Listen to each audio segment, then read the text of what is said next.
Something unprecedented is happening in Washington right now, and the Trump administration is absolutely panicking about it. Multiple members of Congress are filing formal articles of impeachment against Donald Trump, one after another, with specific constitutional charges that are making people wake up and pay attention. And here's what's wild. These aren't just partisan attacks. These are real constitutional charges being filed by real members of Congress who genuinely believe the president has gone too far. Back in April 2025, Michigan Congressman Sri Thanadar walked onto the House floor and filed 7 formal articles of impeachment against Donald Trump. Not vague accusations, 7 specific documented charges: obstruction of justice, usurpation of congressional authority, overspending, abuse of emergency powers, violations of First Amendment rights, creation of unlawful offices like the Department of Government Efficiency, and bribery and corruption charges. This was a sitting member of Congress looking directly at the president and saying, "You are unfit to serve. You represent a clear and present danger to our Constitution." At first, Democratic leadership pretended it wasn't happening. They didn't want to engage. But less than a month later, Houston Congressman Al Green, who has a history of challenging Trump, who literally heckled him during a joint address to Congress and got censured for it, filed his own impeachment articles. Then in November, Green announced he was filing even more articles before Christmas. We're living through a moment where multiple members of Congress independently decided that impeachment is necessary before the holidays. That tells you something about where we are right now. The Trump administration's response? They went ballistic. They sent out statements saying every action Trump takes is lawful and rooted in the will of the American people. They called these impeachment efforts desperate political stunts. But here's what gets me. They're not actually defending Trump on the merits. They're not saying, no, he didn't do these things. They're just attacking the people filing the articles and dismissing it as political theater. When you can't defend what you did, you attack the people criticizing you. The most interesting part is what happened with Thanadar. After he filed those articles, he came under enormous pressure from Democratic leadership. They talked to him behind closed doors, and pretty soon he pulled back. He backed off from forcing a vote. Leadership made it clear, we don't want this right now. We're worried it'll hurt us politically. So Thanadar stepped back. But the fact that Democratic leaders had to pressure him shows that there are real members of Congress who genuinely believe Trump has committed offenses that warrant removal. Al Green is different. He doesn't care what leadership says. He got censured for heckling Trump, but he became a hero to many Democrats for it. When Green files impeachment articles, he's serious. He's not taking orders. He's not afraid of political fallout. He's saying, this is an authoritarian. This is a threat to democracy.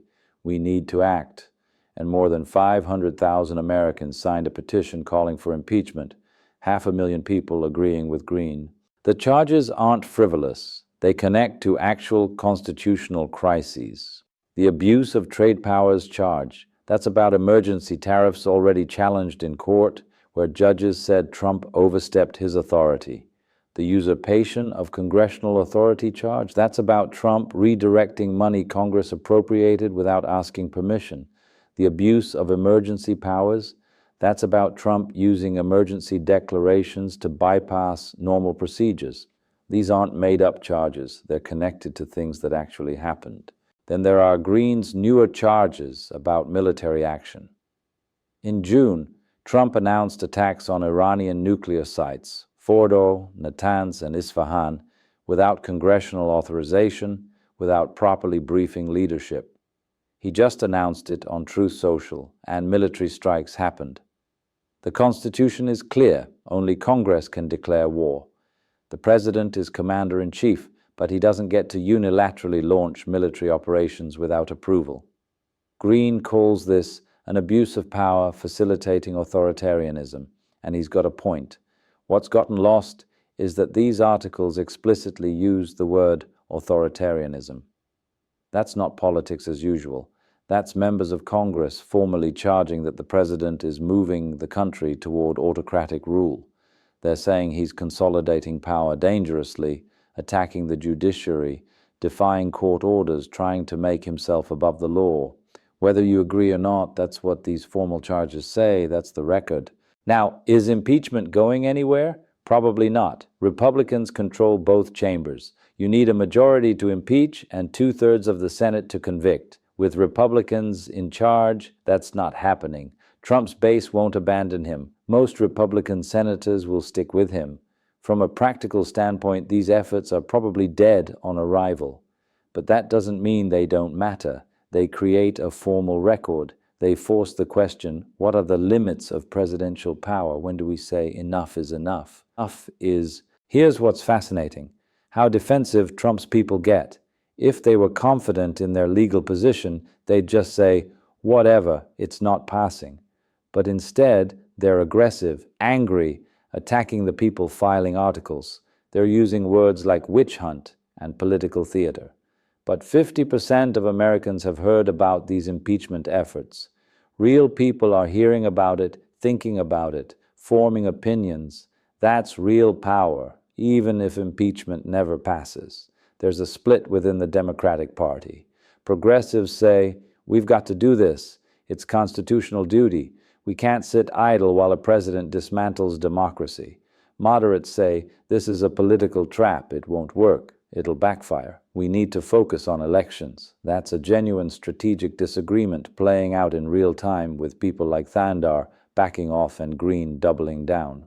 The one thing these efforts have in common, they're happening because real members of Congress believe Trump has gone too far. They're not doing this for attention. They look at courts ruling against Trump's actions, at how he's consolidating power, at attacks on the judiciary, and they say, we have to act. That's conviction. That's principle. Impeachment talk can feel distant and abstract, but underneath it is a real question. Is anyone above the law? Is there a real check on presidential power? Can Congress actually restrain a president who's abusing power, or is impeachment just symbolic? These questions go to the heart of how our government works, to the heart of democracy itself. When people like Al Green stand up and say, we're pursuing this despite the political cost, that matters.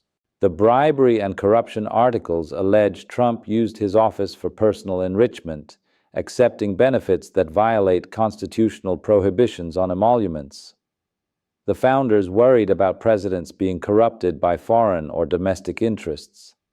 They put a clause in the Constitution saying the president can't accept gifts or benefits without congressional approval. The charges say Trump violated this.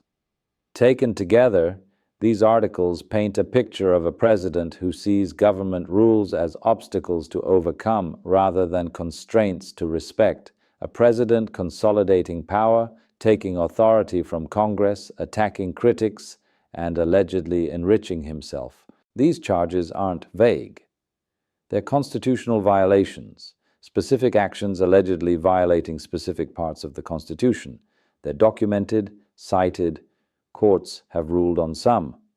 When the Trump administration says this is all political and Democrats are partisan, they're not engaging with the substance. They're not explaining why these aren't violations. They're just dismissing them. Green's focus on authoritarianism adds another layer. He's saying Trump is turning America into an autocracy, pointing to attacks on the judiciary, military actions without authorization, attempts to consolidate power. He's naming the pattern. This isn't just Trump being Trump. This is Trump systematically dismantling democratic institutions and moving toward authoritarian rule. Will this succeed? No. Republicans control both chambers. But that doesn't make charges meaningless. Impeachment efforts might not lead to removal, but they might lead to public understanding of what Trump's doing.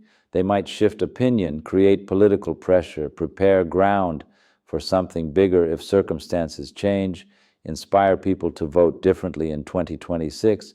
There are many things they might do besides removing Trump. That's what's driving the panic. Trump's people know impeachment probably won't succeed, but they know these articles, once filed and public, change the conversation. They put Trump on the defensive. They force Republicans to choose whether to defend these actions or distance themselves. They create a narrative where Trump's the guy Congress had to impeach, even if it doesn't work. That narrative is powerful. That's what worries them. The panic isn't really about whether impeachment succeeds. It's about Trump's ability to dominate the narrative. Trump has spent his presidency pushing boundaries on emergency powers, tariffs, spending, judiciary attacks, retaliation. He's done this knowing that as long as his party controls Congress, he can get away with it. Republicans won't vote to impeach or convict. He's untouchable. But what's changing? The number of people challenging that calculation is growing. Thanadar in April, then Green, then talk of more articles before Christmas. That's momentum. If this pattern continues, if more Democrats file articles, if pressure builds, if voters care more, it creates an environment where it's harder to ignore. And if 2026 elections gave Democrats the House, all these filed articles become the basis for actual impeachment with a real chance of passing. That's the nightmare scenario for Trump's people. What we're watching is a constitutional struggle over whether there are real limits on presidential power or whether a president with his party controlling Congress is untouchable. A struggle over whether the Constitution's checks actually work or have been rendered meaningless by partisan divisions. A struggle over what democracy means in America in 2025. The Constitution isn't self-executing. It's not magic. It requires people to use it.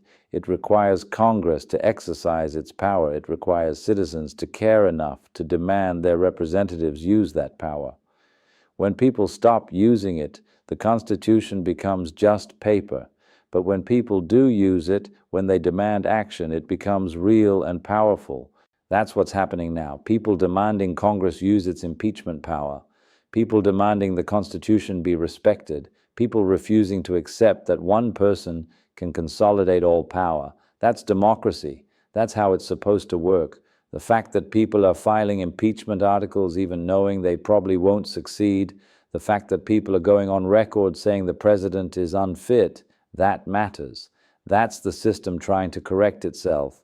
That's democracy trying to work. So pay attention. Don't just accept what people tell you. Read the actual articles. Understand the charges. Think about what they mean.